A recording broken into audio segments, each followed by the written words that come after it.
Bien, esto va a ser una pequeña entrada así cortita para aclarar algunas cosas con respecto a lo que es el consumo eléctrico. Bien, cuando nosotros hablamos del consumo eléctrico, estamos hablando de la energía que consumimos de la red eléctrica, obviamente.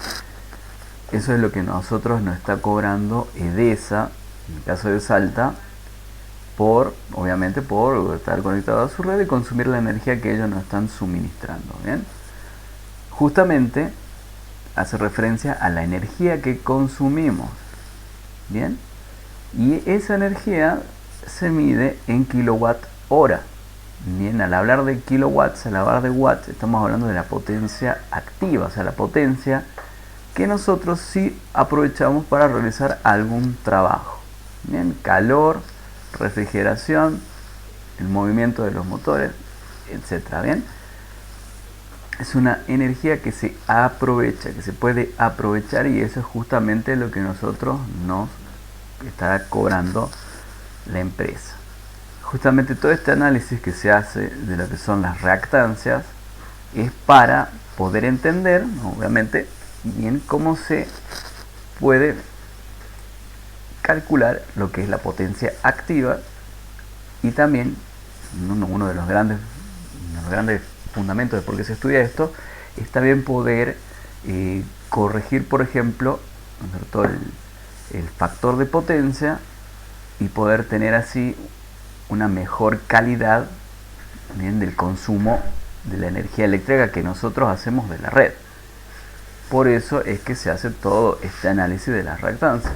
Bien, habíamos dicho que habíamos comenzado por lo más básico, que es calcular justamente las potencias reactivas en voltio ampere reactivo. Eso ya lo tenemos bien visto, bien. QL y QC.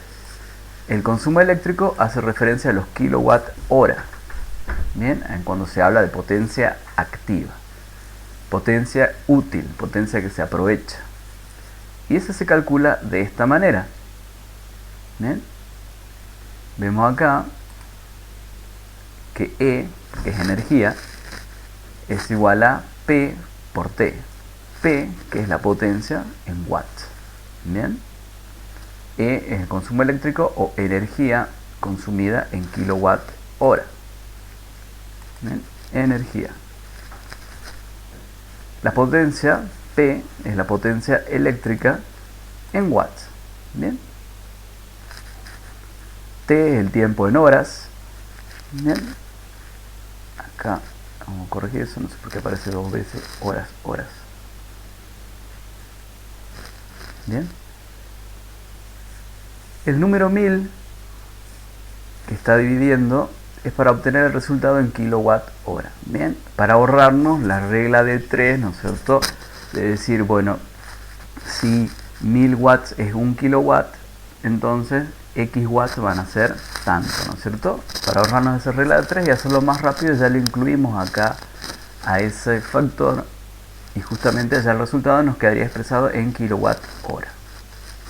Bien, esto es sencillo. De esa manera nosotros calculamos la potencia activa, ¿no es cierto? La energía, mejor dicho, activa que estamos consumiendo de la red. Eso lo podemos hacer con cualquier aparato que sepamos su potencia en watts.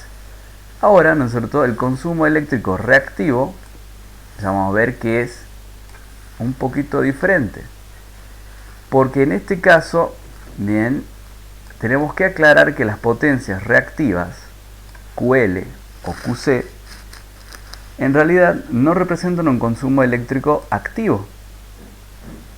Bien, no es un consumo eléctrico activo, es reactivo.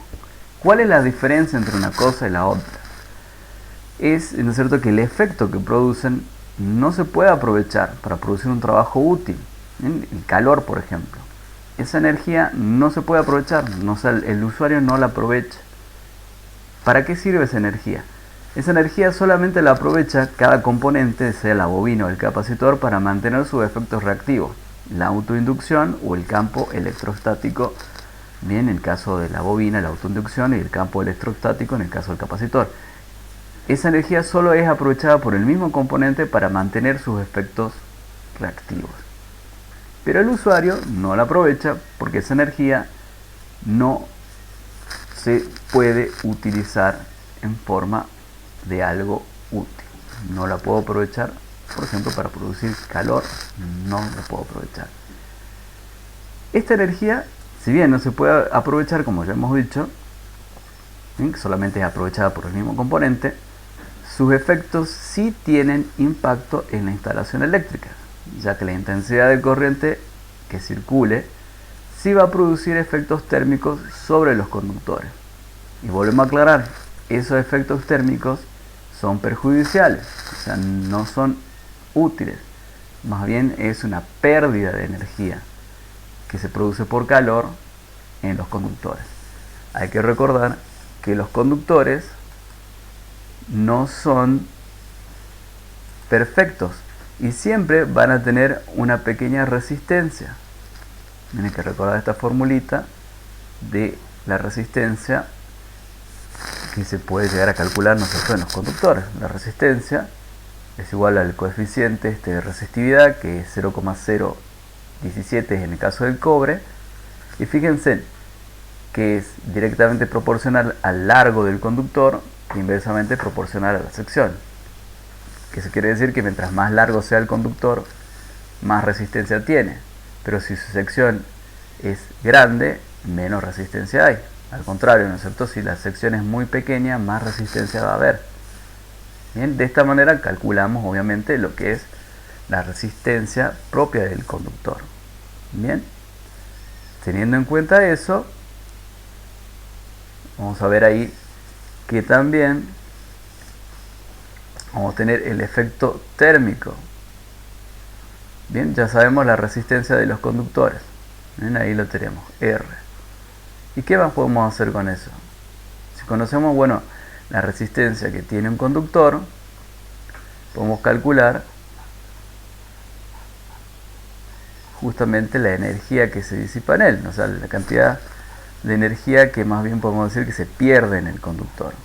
Bien, en el caso que se llama ahí efecto térmico, el efecto Joule. Bien, fíjense, acá tenemos otra fórmula que involucra la resistencia. En este caso la resistencia es la resistencia propia de los conductores. Bien, la resistencia propia de los conductores.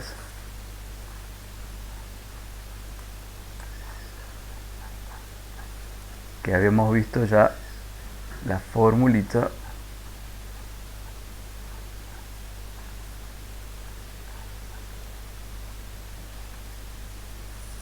esta de acá, ¿bien? Esta sería la resistencia de un conductor de cobre.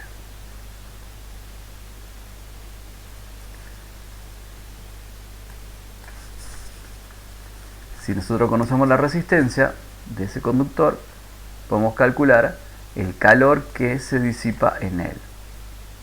0,24 por R por I cuadrado, que es la corriente eléctrica, la corriente que hemos calculado, por ejemplo, ahí en los problemas, y por T, que es el tiempo. Bien, y acá vuelve a aparecer también lo que es el consumo eléctrico, E igual a P por T. Bien, esto, bueno, a título ilustrativo de que sí, ¿no es cierto?, a pesar de que es una energía que a nosotros no la podemos aprovechar, o sea, el consumo eléctrico reactivo, es algo que sí produce efectos sobre la instalación.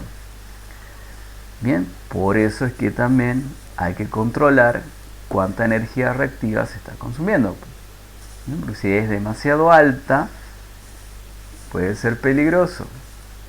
Porque nosotros, si bien no podemos medir sus efectos, no podemos medir sus efectos activos, porque no existen, no tienen efecto activo, pero sus efectos sí son reales sobre la instalación porque producen un efecto térmico. Por eso es importante conocerlo, estudiarlo y analizar cómo se puede mejorar una instalación cuando existen este tipo de cargas que son reactivas.